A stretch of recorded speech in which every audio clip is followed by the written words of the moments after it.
Magandang araw po, welcome po sa aking channel, Lognay TV. Nandito po tayo ngayon sa Alfonso, Cavite kung saan meron po tayong bagong video presentation, isang farmhouse. May total lot area po ito na 2,200 square meters. Ito po ay corner lot, titulado, buhay po ang may-ari, kaya wala po kayo maging problema sa documentation o sa transfer ng title.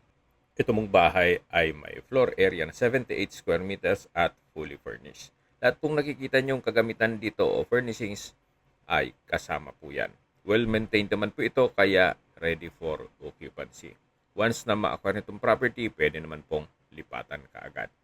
Yung bakanting lote po na 2,000 square meters more or less ay punong-puno din po ng fruit-bearing trees gaya ng nyog, saging, mangga, santol, rambutan at marami pa pong iba. Binibenta po ito ni owner sa halagang 13 million pesos. Kung may mga katanungan po kayo, tawag lang po kayo sa aking numero. Maraming